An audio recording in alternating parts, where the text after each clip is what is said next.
Le Vrac est heureux de vous présenter cet épisode de La Vitrine.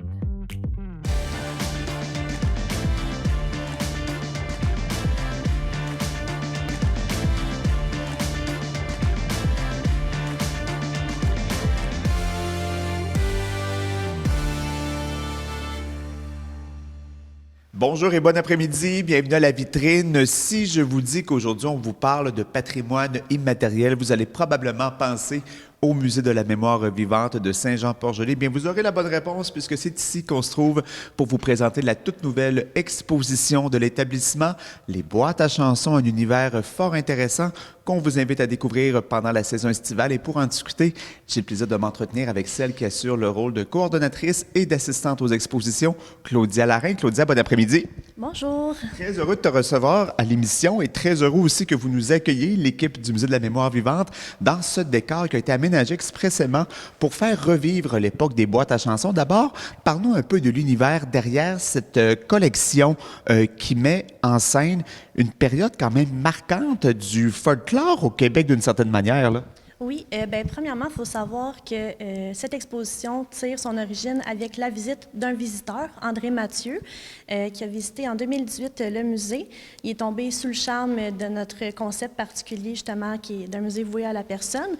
Puis, il est revenu quelques semaines plus tard avec sa collection d'archives de sa propre boîte à chansons qu'il a eue dans un collège à Lauson, à Lévis. Donc, la boîte à chansons s'appelait La Catastrophe. Il nous a apporté ses archives. Il en a fait don au musée en 2018. Par la suite, un employé saisonnier, Simon Desjardins, en 2021, commençait en même temps un travail dans le cadre de ses études universitaires sur les boîtes à chansons. Donc, il a proposé à l'équipe du musée d'envisager de faire une exposition sur cette thématique-là.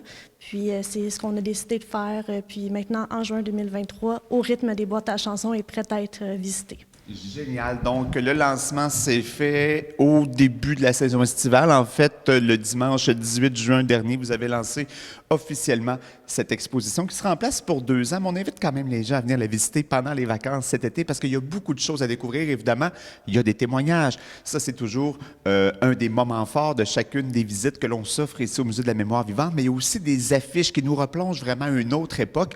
Quel a été le plus grand défi en termes de réalisation de tout ce travail-là qui a été fait pour mettre en valeur le rythme des boîtes à chansons tel que vous nous le proposez?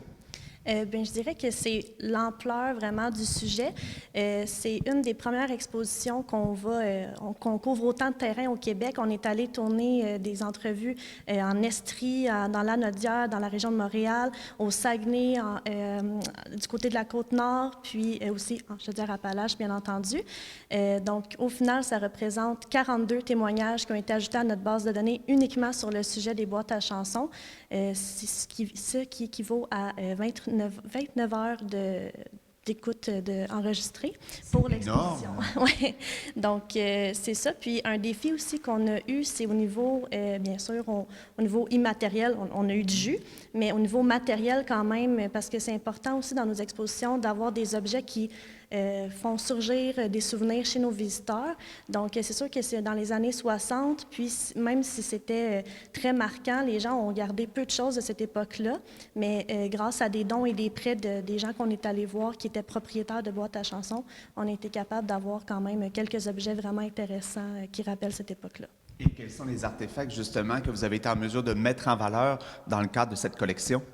On a beaucoup d'affiches de spectacles qu'il y avait dans les boîtes à chansons, que ça soit vraiment au niveau des chansonniers, chansonnières, donc Félix Leclerc, Claude Gauthier, mais aussi au niveau des soirées ciné-jeunesse. Donc, c'est aussi à cette époque-là que tout le contexte culturel là, du Québec est mis de l'avant par ces jeunes-là. Donc, il y avait des soirées cinéma aussi dans les boîtes à chansons, pas uniquement de la chanson. Puis aussi au niveau des soirées de théâtre, donc c'est des choses aussi qui étaient présentées. Sinon, les propriétaires de boîtes à chansons ont conservé souvent des albums souvenirs avec des découpeurs de journaux qui parlent de leur boîte à chansons. parce qu'à l'époque, c'était le principal médium pour se faire de la publicité de notre boîte à chansons, puis avec des photos aussi là, des spectacles qu'il y avait dans leur boîte. Alors, vraiment, ça vaut le détour et ça permet de découvrir ce qui est en quelque sorte l'ancêtre des salles de spectacle telles qu'on les connaît aujourd'hui.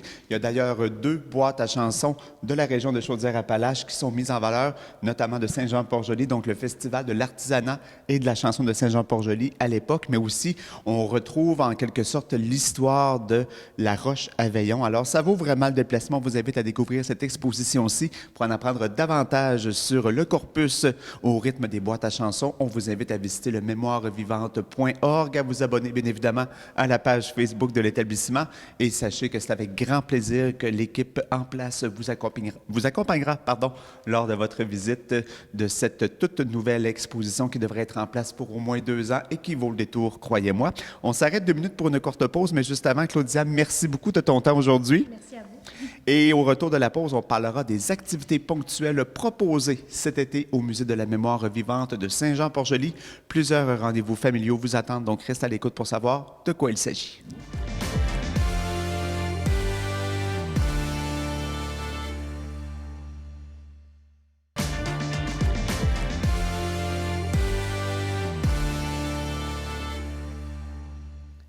Après vous avoir invité à passer l'été au rythme des boîtes à chansons, on vous propose maintenant de participer aux nombreuses activités ponctuelles qui seront mises de l'avant pendant la saison estivale au Musée de la mémoire vivante de Saint-Jean-Port-Joli.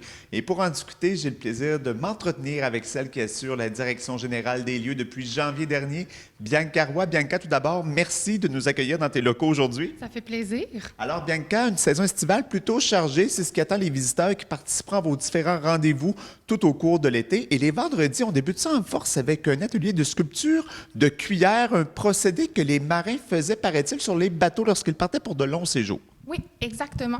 Donc, les marins, surtout ceux de l'Europe de l'Ouest, allaient sculpter des cuillères, qu'on appelle des cuillères d'amour, qui, en fait, avaient des dessins assez particuliers sur les manches. Et eux, quand ils allaient revenir au port, allaient les donner à l'élu de leur cœur en signe d'amour. Donc, la tradition de la cuillère d'amour, c'est une tradition qu'on va pouvoir découvrir en venant s'initier à la sculpture, mais on va aussi pouvoir découvrir la sculpture plus en général qui était faite à Saint-Jean-Port-Joli, parce que l'activité s'inscrit dans le cadre de notre exposition Regard sur la collection, qui présente une dizaine de bas-reliefs qui ont été sculptés à Saint-Jean-Port-Joli.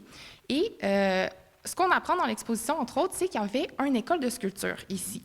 Et l'école de sculpture, une des premières choses qu'ils apprenaient à faire à leurs étudiants, c'est sculpter des cuillères. Donc, les gens vont pouvoir faire un peu comme eux et apprendre la sculpture en s'initiant avec la cuillère d'amour. Donc, on va travailler à partir d'un ébauche de cuillère. Les gens vont pouvoir aller former un peu la cuillère, creuser le trou au centre et ensuite aller décorer le manche de la cuillère avec de la pyrogravure ou de la peinture acrylique pour remettre des symboles qui sont plus reliés à la cuillère d'amour. Et par la suite, ils pourront soit la conserver ou la remettre à l'élu de leur cœur, comme le faisaient les marins lorsqu'ils arrivaient au port de leur choix pour la remettre à la personne qui partageait leur vie ou qui faisait battre leur cœur. Il y a un coût d'inscription, c'est de 8 $, mais ça inclut le matériel. Et pour s'inscrire, évidemment, on se rend en ligne au mémoirevivante.org. Autre activité fort intéressante en lien avec la récupération, bien, c'est la fabrication de savon de pays. Oui, c'est ça. Donc, le savon du pays, c'est un savon qui est fabriqué à partir de graisse animale et c'est une technique de récupération qui est présentée dans notre exposition Écolo, la récupération au fil du temps. Donc, dans l'exposition, on apprend que ça existe, mais on ne nous explique pas vraiment comment le faire. Et cet été, le 2 juillet, à 14 h, les gens vont pouvoir venir gratuitement sur le site extérieur du musée pour regarder comment on fabriquait le savon du pays. Et là, vont pouvoir nous poser des questions et vraiment apprendre comment le faire. Et ça, c'était un type de savon qui était reconnu pour faire disparaître pratiquement toutes les taches sur n'importe quel morceau de tissu. Donc, pour ceux et celles que ça intéresse, qui veulent devenir des Madame Blancheville, eh bien, c'est une belle activité à mettre à son agenda, évidemment. Tout comme celle de pas tisser des tapis, c'est de... Tapis lacés. De lasser des tapis. Excuse-moi, j'inverse toujours les mots tisser et lasser. Donc, des tapis lacés qui font partie, évidemment, de cette exposition écolo qui, d'ailleurs, est en montre pour un dernier été. Alors, on vous invite à découvrir la collection d'artefacts qui s'y trouve. Parle-nous un peu de ce procédé de tapis lacé, ma chère Bianca. Donc, le tapis lacé, c'est une technique de récupération des vieux tissus. Donc, dans Écolo, on apprend qu'on va essayer de faire vivre nos tissus très longtemps, on va les réparer, on va les recoudre, mais éventuellement, on n'est plus capable de les recoudre ou ils sont juste trop défraîchis. Donc, à ce moment-là, on va réutiliser le tissu pour en faire autre chose. Les tapis, qu'ils soient lacés, noués, en langue de chat ou même tressés, c'est une bonne technique pour réutiliser le textile. Et cette année, à la demande populaire, on redonne une activité d'initiation au tapis lacé. C'est une activité qu'on avait déjà donnée l'année passée, qui est affichée complète, et donc elle revient cette année. Si les gens sont intéressés, peuvent participer et même s'inscrire à l'avance en nous contactant par téléphone ou par courriel ou même par Messenger. Et l'activité va avoir lieu le dimanche 6 août. C'est une activité qui est gratuite aussi. Génial. Autre activité à mettre à son agenda, surtout si on est un nouvel arrivant dans la région de Saint-Jean-Port-Joli, c'est une activité en lien avec la cartographie, si on veut, ou plutôt le procédé artistique pour écrire des cartes ou faire des cartes artistiques très personnalisées. Oui, c'est ça. Donc, c'est une activité de carterie créative qui s'adresse aux nouveaux arrivants, aux nouvelles personnes qui se sont installées dans la région de Lillet dans les 3 dernières années environ. Et c'est une activité qui nous sort du musée. Donc, toutes les rencontres n'auront pas lieu au musée. On a des rencontres qui ont eu lieu au Vivoire à Saint-Jean-Port-Joli, d'autres à Sainte-Perpétue et évidemment au musée aussi. Et donc, c'est une activité qu'on a développée en collaboration avec 3 artistes de Saint-Jean-Port-Joli, donc Nathalie Gagnon, Chantal Bouchard et Lise Gauthier. La série avec Nathalie Gagnon est déjà commencée, mais les inscriptions sont ouvertes pour celle avec Chantal Bouchard. Et donc, elle va inviter les familles à s'initier à l'estampe et à la fabrication de cartes de souhait à Sainte-Perpétue, à la médiathèque, le 29 juillet et le 5 août. Donc, comme c'est une série d'ateliers, il faut être disponible les 2 samedis pour pouvoir participer. Et les cartes qui sont fabriquées dans le cadre des ateliers vont être présentées dans notre exposition Meilleurs vœux qui va être en salle à partir de novembre. Alors voilà, pour ceux et celles qui veulent faire partie des participants de ces activités, on vous invite à vous rendre au mémoirevivante.org. Tous les détails sont en ligne sur le site web du musée. On rappelle aux gens intéressés également à faire des témoignages que c'est possible de le faire pratiquement tout temps, donc à communiquer avec l'équipe en place, visiter les jardins extérieurs, c'est vraiment une expérience exceptionnelle en soi. Bref, cet été, planifiez une visite à Saint-Jean-Port-Joli, mais plus précisément au Musée de la Mémoire vivante. Assurément que vous voudrez y revenir souvent et longtemps. Merci beaucoup, Bianca, de nous avoir accueillis aujourd'hui. Ça fait plaisir. Merci. Passe une excellente fin de journée. Tout comme vous à la maison, on vous invite à passer une excellente fin de journée sur les ondes de TVA. Et moi, je vous dis à très bientôt pour une autre vitrine, qu'elle soit en studio ou ailleurs. Bye bye.